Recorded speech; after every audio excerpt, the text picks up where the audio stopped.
Hello people, good day and welcome back to our channel, Mergence Garden. And today ay magsi-second update tayo dito sa ating pinugutan na succulents guys. At ayan na siya. Malalaki na yung pups niya. Ayan, dinilig ko na rin yan guys. Tapos yung nandito niya, ipopropagate ko siya. Tingnan nyo yung roots. Kinuha ko lang siya dyan. May roots na siya guys. Pero dito ko lang nilagay kasi itatransfer ko to sa small pot. Yan, kasi kapag may pumunta sa atin na buyer, meron tayong pwedeng i-alok. So, ayan. Tingnan nyo yung roots niya guys, oh. Diyan mismo sa pinugutan natin, diyan lumabas yung roots niya. Yan. Ang ganda. Si ano to guys, si Pachytoides. Yan. Yan. Tapos yung iba dito, siguro mga 2 stem yun yung kinuha ko dito guys. Tinabi ko dun sa ating ghosty. Ayan, yung ghosty natin na nilagay dun. Kasi meron dun konting space. So naisip ko na lagyan ng cuttings nito para meron tayong ano doon. Variegated Pachytoides.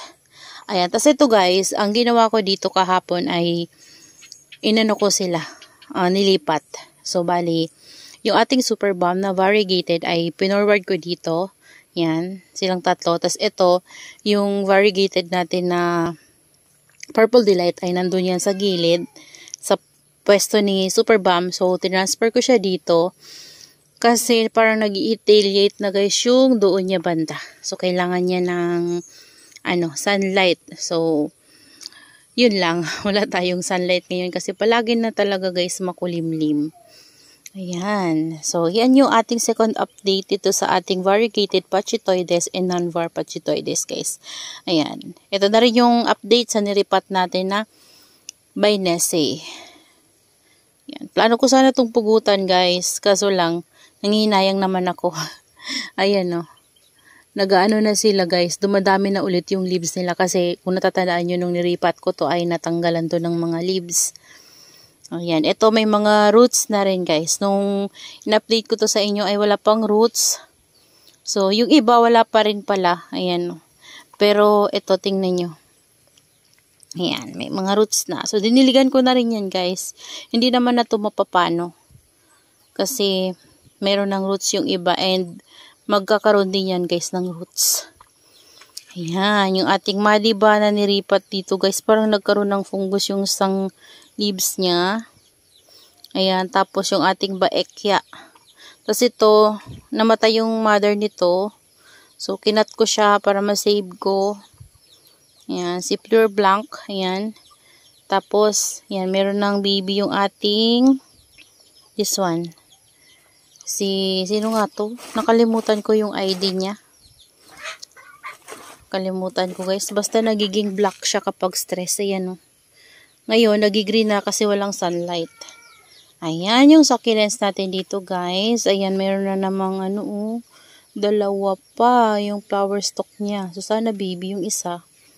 Ayan, flower stalk to guys. So, ayan, bubulaklakan. Ayan, ito pala guys, nairipat ko na siya. Ayan, nasa clay pot to. Pakita ko to ata sa inyo last day. So, nilipat ko na siya dito at nilagyan ko siya nung toppings ng mga lava rock na itim galing dun sa pinag-anuhan ng buhangin ng black sand kasi ginagawa yung bahay namin. So, yan, galing yan dun. Hindi na tayo bumili ng pang toppings. So, meron naman akong pumice stone. Hindi ko pa guys binubuksan. Tapos ito, inaprot ko siya kasi nakitaan ko siya ng rat dito sa side na to. Parang nafungus yung left side niya. So, kinat ko na lang siya guys. Ayan. Parang may tumutubo na baby guys. So, liit pa siya. So, kinat ko na lang para ma-save ko si Psyche. Ayan. Tapos, dito okay naman yung ating Crispate Beauty guys. Ayan. Tsaka yung ating Trailer Pearl. So, mag-baby na yan sa akin. Hindi pa siya nagbi-baby at hindi rin ako nagpo-propagate sa kanya through leaves. Ayan, ito yung mga maliliit natin dati na ano guys, sino to? Si Cream Tea. O, Cream Tea ata to. Pinagsama-sama ko siya. Tapos, ayan, lumaki na siya guys. Tapos, ito, leaves lang yan guys na na-propagate ko. Freebie yan sa akin dati. Tapos, nag-rot yung mother niya. Tapos, pinropagate ko yung mga leaves. So, yan, nabuhay siya guys. And, ayan na siya ngayon. Lumaki na. Meron pa yan isa nandun sa labas. Ayan. Ito medyo nagkaroon ng mga ganyan, scars. Ayan. Yan yung mga, ano niya guys, yung mga mapupula niya dati, nung na-stress siya. Naging ganyan siya guys nung, nung tumagal na. Naging scars. Di ko alam kung bakit. Yung parang ganyan guys, oh. Yan, mapupula siya, diba? Nung na-stress. Tapos, naging ganyan siya katagalan. Di ko alam bakit naging scars. Ayan. Pero malaki to guys, si Psyche. Ayan. Tapos, ito na yung ano natin pala guys. Si Roma. Yan. Nakapropagate ako sa kanya. Ng leaves. 3 yan. Tapos, yan lang yung nabuhay. Parang nagbi-bleach pa. So, sana mabuhay talaga natin. At ito yung Roma natin. Ayan. Yung isa, ano guys, oh. Di ko alam kung bakit na ganyan yung rosette niya. Pero, ayan. May tumutubong small dyan. Pero, ito, ganun pa rin. Yan, makahoy to siya guys. Yan, ganda ni Roma kapag mataba. So ito, medyo lumiliit yung ano niya ngayon. Ewan ko kung bakit. Tas parang nakukulangan kasi sila guys sa sunlight. Ayan, ito ang ganda nito guys. So tingnan nyo. Ayan, si Laila Sina, monstrous. Lagi siyang may dry leaves. Ano kaya kung paulanan ko to? Ayan oh. Ganda niya guys. Yung isa natin yan ay nandoon. Ayun oh. Ayun, sa baba. Ayan. Kasi before, inaprot ko siya kasi kulubot yung mga leaves niya. Yun, inaprot ko. Yun, may problema nga yung mga roots niya, mga patay na. So, ginawa ko, inaprot ko siya, nilinisan ko, tapos tinanim ko siya. Doon na guys sa, maliit na pot na yun. Tapos, nung ilang mga days lang, diniligan ko siya ng konti. Hanggang sa pagdating ng 1 week, nagdilig-dilig ulit ako sa kanya ng konti. Ayun, okay na siya ngayon. Ayan. Tapos dito, merong flower stalk yung ating Black Prince. So, papabulaklakin ko to guys. Pag wala siyang millibugs. Wala namang millibugs, kaya sige lang. Pabulaklakin natin yan. Yan. Lagi ko rin to guys, chine-check kasi baka may millibugs sa ilalim. So, para sure. Yan. Ating Black Champ. Tingnan nyo to guys. Tanggalin natin to. Ganda nito si Black Rose. Yan, may baby na siya, oh. Yan. Tapos si Latte Rose. Yan. Ganda ni Latte Rose, no? Tingnan nyo, oh. Ganda. Tapos, ito naman meron na siyang, crested. Tingnan nyo, guys, oh. Baby ba yan? Parang crested. Hindi ko alam kung flower stalk. Ayan. So, yung ating Laura, pwede nang kunin yung baby niya at i-propagate. Tingnan nyo guys, yung ating Cream Tea. Napakalaki. Ayan oh, may mga tain ng butiki. Kapag gabi kasi guys, ewan ko ba dito na area, natataihan talaga dito na butiki kasi dito na area ay sa tapat sa bubong natin guys na may bamboo. So, doon gumagapang. Ayan oh. Pati nga ito meron oh. Pero mafafari na itong mga ito guys. At ang laki-laki na talaga nito. Grabe oh. Ang ganda niya. Si Sanga to guys. Yan oh. Ay, Sanga. And then yung ating Cream Tea. Yan. Tapos dito ko nilagay yung ating macaron. Ayan na si macaron guys. Tapos ito. Yan, nagda-dry yung mga lower leaves niya kasi lumalaki yung mga babies niya. 4 na kasi sila guys. 1 head lang yan before. Ayan. Okay naman sila guys, yung mga Echeveria succulents natin dito. Okay naman sila, lalo na si Jinjohi. Tingnan nyo guys. Oh. At yun oh, napakaraming babies oh. Ayan. Tingnan nyo guys, si raindrops ko. Ang laki-laki na. Yan, lumaki siya nung naulanan. Ito, nilagay ko din to dito guys, oh. Kasi baka ma-overwater. Nabaliko ko yung leaves niya nakaraan, nabalian. So, nilagay ko muna dyan kasi umuulan-ulan pa rin dito. Ayan yung ating mga Echeveria succulents. Ito naman guys, lumalaki na yung ating mga babies. Yan ang ating pink puppet. Yan, mga leaf propagations natin to. Yan, tama lang guys na nandito sila sa ilalim. Kasi kapag dinilig ko sila, tumataba sila. Pero kapag hindi ko sila madilig, kumukulubot yung mga leaves sila. So sa ngayon, nag-dry na naman sila. Yan, naulanan kasi to. Parang yung hapyas nung dito guys, nung ulan. Nung sobrang lakas talaga ng hangin at ulan. So nababasa sila. And kinukusang dilig ko rin. So ngayon, tutuyuan na sila kasi napakalakas ng hangin. Yan, mahangin dito sa amin guys. Ayan. Ito, meron din tayo ditong mga propagations. Yan, meron tayo ditong silkbill. Di ko alam kung tanggalin ko to dito. Pag samasamahin ko yung mga silkbill ko. Ayan. Tapos dito may pink puppet din. Tapos naglagay na naman ako ng mga lipropa. Ayan guys. Tapos dito, mga leaf propagation natin ng mga purple delights. Kasi yung mga big na dito ay kinuha ko guys. Nilagay ko sila sa ibang pot. Para sama-sama na rin. Kasi kapag nagdidilig tayo, kailangan, imasisok natin to siya. Tapos yung mga, masok natin yung mga malalaki na talaga. So ito, hindi dito guys kailangan diligin ng soak kasi mamamatay yung mga mother leaves nila. Medyo maliliit pa yung mga babies. So hayaan lang natin kahit hindi muna natin to guys didiligin. Okay lang. Ayan, dito may mga purple delights din tayo. Tapos yun may mga malalaki na yan guys si purple card. Ayan, dito tinanggal ko na yung mga babies dyan. And update na rin guys sa mga propagations natin. Ito yung napakita ko sa inyo last time. Ang mga na-propagate ko. Ayan na sila guys. Oh. Meron ng mga babies.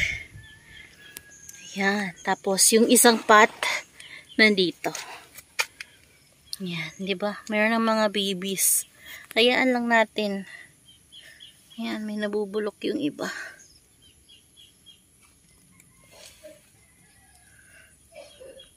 Ayan, dito meron tayong Chloe. Tapos ayan, pinaulanan ko. Ayan. Ito naman guys, yung mga babies ng ating Peach Now and Murasaki. Malalaki na sila Kailangan na naman nila ng dilig. Ito, mga leaf propagation ko to. Galing dun sa ating variegated silver bomb. Ayan. Pero, yung itsura nila guys ay parang hindi silver bomb nung lumaki sila. Pero, sure ako guys na variegated silver bomb to kasi yun yung mga nilagay kong leaves dito and nakita ko silang lumalaki. So, ayan. Sana maging silver bomb sila paglaki. Tapos, naglagay din ako sa kanila ng mga leaf propagations from, variegated purple delight. Ayan, ito, nidiligin natin to ngayon para lumaki sila guys. Ayan, kailangan talaga ng mga maliliit natin na to, kailangan lagi silang dinidilig-dilig para mas lumaki sila. Yung dito, tinanggal ko guys, yung variegated na prima donna kasi nagrarat siya, inuod. So, nagrat na yung pinaka-mother niya kasi nasugatan siya, tas nadiligan ko siya nun. So, ang nangyari, nagrat, ayan. Diligan ko to guys. And dito naman guys, ito yung naipakita ko sa inyo na tinanggalan ko ng mga succulents na nasa rain or shine natin. And nag-add ako sa kanila ng garden soil. So ito na sila guys. Yan, mas lumalaki na yung mga babies nila. So pansamantala dito ko muna sila guys nilalagay para hindi mapaano yung mga babies. Kasi kapag sa labas to, sigurado ako magmamashi and mamamatay lang yan guys. So kapag uminit naman, masa-sunburn sila. So, dito, hindi sila mapapano. Hindi na ako lipat ng lipat. Ayan. Kapag ganito na, tinatanggal ko na yung kanilang mga mother leaves kasi makakahawa pa yan, guys. Yan kasi nagmamashi. Kasi yung, yung soil, medyo basa siya nung nilagay ko dito kasi umuulan nga, 'di ba? Ayan. Ayan, yung ating Indonesian flapjack nandiyan. Tapos yung dati nang nandito na purple delight, tinanim ko pa rin sa kanya guys. Nag-add lang tayo ng mga leaf propagations para mapuno talaga to siya ng Purple Delight. And then, hanapan ko to guys ng area na paglalagyan kapag malalaki na yung mga babies niya guys. Ayan. Ayan. Tapos dito meron tayong Mendoza. Yan yung mga natira galing dun sa ganito din natin na pot na nagmashi-mashi sa labas at nabulok. So, ito yung mga na-save ko guys. Yung iba nga nagdiretso pa rin. Ayan o. Natuyo na lang siya kasi hindi ko talaga guys binasa-basa. Ayan. So, yung iba na buhay naman, hayaan lang natin dyan. Dito, mayroon ako dito mga propagation ng mga babies ng ating white mellow. Ayan. Kasi yung mga nandito ko, napakarami nito guys, diba? Nabubulok siya sa katagalan. So, kinuha ko yung iba at nilagay ko doon. So, ayan o, kunti na lang siya. Ayan.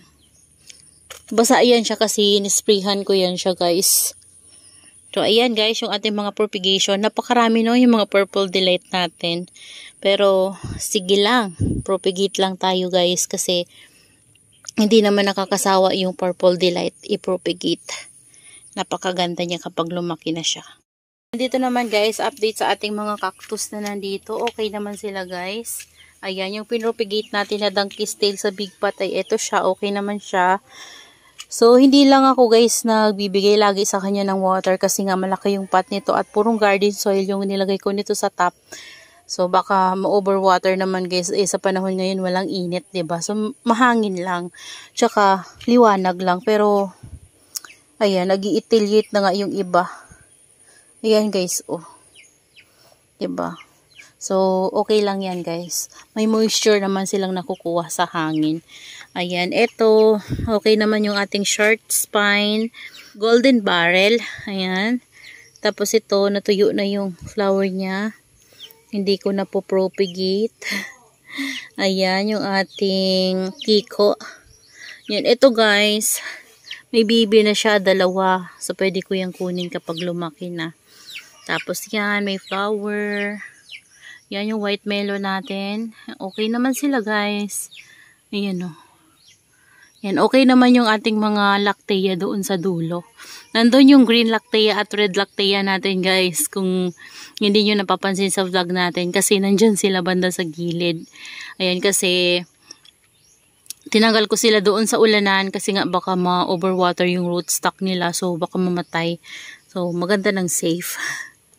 Ayan. Yung aking graft guys, ayan o, tingnan nyo. Lumalaki na talaga.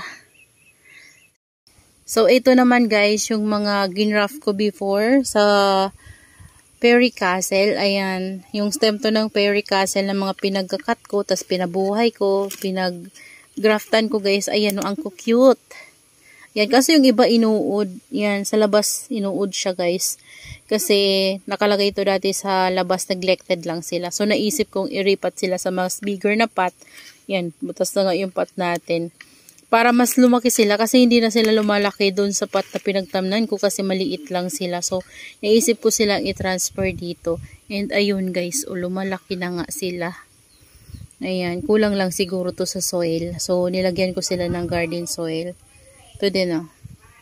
Ayan, meron ding ibang color to guys. Ayan, yung na-graft ko. Ito, inuud. Kapag may ganito pala to guys, tinatanggal ko. Yan, sa pinaka malapit dito sa pinag-graftan natin. Tapos tusok nyo lang yan ganyan, no? Pwede na ulit yan graftan kapag buhay na siya. So, yan guys, yung mga ano natin dito, gymno. Ayan, napakarami nating gymno. Ito guys, hindi ko alam kung anong nangyayari sa kanya. Nagkakaroon siya ng ganito. Ayan o, nakahawaan na yung iba. Ayan, kung alam nyo guys kung ano yan. Ayan o, nagaganyan sila. Hindi ko alam kung ano yan. Ayan. Ito yung na-pollinate ko last time. Tsaka ito. Iba yung color nito. Parang maroon. Ayan, na-pollinate ko siya. Tapos yung mga bunga nito guys, buhay na sila. Ayan o. Ayan. Yan, antayin lang natin na lumaki para ma-separate natin sila ng pot or hayaan ko na lang sila dyan na pot. So, that's all for today's video guys. Yan, I hope you enjoy watching and see you on my next vlog. Happy gardening everyone. Bye-bye.